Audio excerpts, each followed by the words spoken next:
12 வருஷமா ஹாஸ்டல்ல வளர்ந்த ஒரு மிஷினரியோட பையன் சொல்றான், எனக்கு ஜீசஸ பிடிக்கவே பிடிக்காது, சுத்தமா எனக்கு ஜீசஸ பிடிக்காது.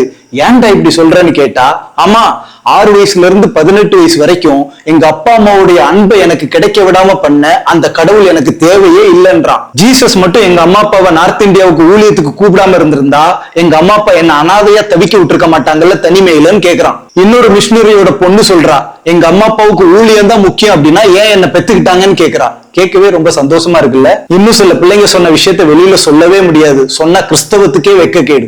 இன்னைக்கு 90% மிஷினரிஸோட பிள்ளைங்களை ஊழியத்துக்கு வாடான்னு சொன்னா தலை தெறிக்க ஓடுறான். ஆளை விடுங்கடா சாமி, வேலை பார்த்து சம்பாதிச்சு காசு பணம் அனுப்புறேன்றான். என்ன ஒரு சாதனை பாத்தீங்களா. இன்னும் சில பசங்களை மிரட்டி உருட்டி கெஞ்சி கூத்தாடி ஏதோ பொறுப்புகளை கொடுத்து ஊழியத்துல வச்சிருக்கிறாங்க. அவனும் வேண்டா வெறுப்புக்கு ஊழியத்துல இருக்கிறான். சோ காமிச்சுக்கலாம். நான் ஏன் இவ்வளவு வாதங்கத்துல பேசுறேன் அப்படின்னா, நாம நம்ம சந்ததிகளை மிஸ் பண்ணிட்டு இருக்கோம். இது நமக்கு புரியுதா இல்லையா? இன்னும் ஜெபக்குழுக்களும் இயக்கங்களும் பிள்ளைங்களை ஹாஸ்டல்ல போட்டாதான் நீங்க மிஷினரியா வர முடியும் அப்படின்னு சொன்னீங்கன்னா, வயதான கிழட்டு ஊழியர்கள் மட்டும்தான் வரும் நாட்களில் உங்கள் இயக்கங்களை அலங்கரிப்பார்கள். நன்றி, வணக்கம்.